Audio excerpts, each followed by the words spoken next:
കേരള സർക്കാരിന് ധൂർത്തും കോൺഗ്രസ് ലൈവുകൾ നടത്തുന്നതിനും പണം ചെലവാക്കുന്നതിന് യാതൊരു മടിയും ഇല്ല എന്നും, എന്നാൽ വിദ്യാർത്ഥികൾക്ക് കാലാകാലങ്ങളായി നൽകിക്കൊണ്ടിരുന്ന സ്കോളർഷിപ്പ് വെട്ടിക്കുറച്ചുകൊണ്ട് ആകരുതെന്നും യൂത്ത് കോൺഗ്രസ് സംസ്ഥാന വൈസ് പ്രസിഡന്റ് വിഷ്ണു സുനിൽ പന്തളം ആവശ്യപ്പെട്ടു.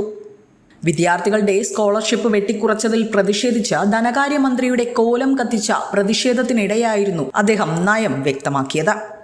ന്യൂനപക്ഷ വിദ്യാർത്ഥികൾക്ക് സ്വദേശത്തും വിദേശത്തും പഠിക്കുന്നതിനുള്ള സ്കോളർഷിപ്പുകൾ പകുതിയായി വെട്ടിച്ചുരുക്കിയ സർക്കാർ നടപടിയിൽ പ്രതിഷേധിച്ചാണ് KPCC മൈനോറിറ്റി സെൽ കളക്ടറേറ്റിന് മുന്നിൽ നടത്തിയ പ്രതിഷേധ സമരം ഉദ്ഘാടനം ചെയ്തുകൊണ്ട് അദ്ദേഹം സംസാരിച്ചത്.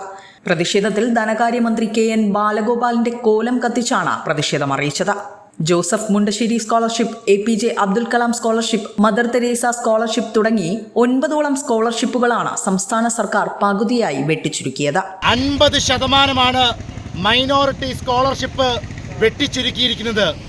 ജോസഫ് മുണ്ടശ്ശേരിയുടെ പേരിലുള്ള സ്കോളർഷിപ്പും അതുപോലെ തന്നെ APJ Abdul Kalam scholarship, Mother Teresa scholarship, ഇവിടെ വിദേശ രാജ്യങ്ങളിൽ പോയി പഠിക്കുവാനുള്ള വിദ്യാർത്ഥികൾക്ക് അവസരം നൽകുന്ന സ്കോളർഷിപ്പ്, അങ്ങനെ മുഴുവൻ സ്കോളർഷിപ്പുകളും വെട്ടിച്ചുരുക്കിക്കൊണ്ട് മൈനോറിറ്റി വിഭാഗത്തോട് വെല്ലുവിളിയാണ് സംസ്ഥാന സർക്കാർ നടത്തുന്നത്.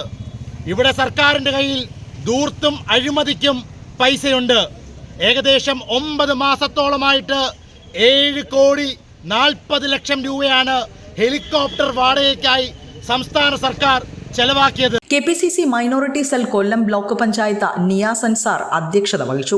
നേതാക്കളായ മുൻ ജില്ലാ ചെയർമാൻ നവാസ് റാഷിദി, നാസർ ജാഫർ, അസൈൻ പള്ളിമുക്ക, കൗശിക്, നൈസാം കരിങ്കോട്, ആഷിഖ് ബൈജു, സെയ്ഫ്, അയത്തിൽ ഫൈസൽ, നജ്മൽ റഹ്മാൻ, ഷംനാദ് മൈലാപ്പൂർ, ഹമീദ്, ഷമീർ അബൂബക്കർ തുടങ്ങി നിരവധി പേർ പ്രതിഷേധ സമരത്തിൽ പങ്കെടുത്തു.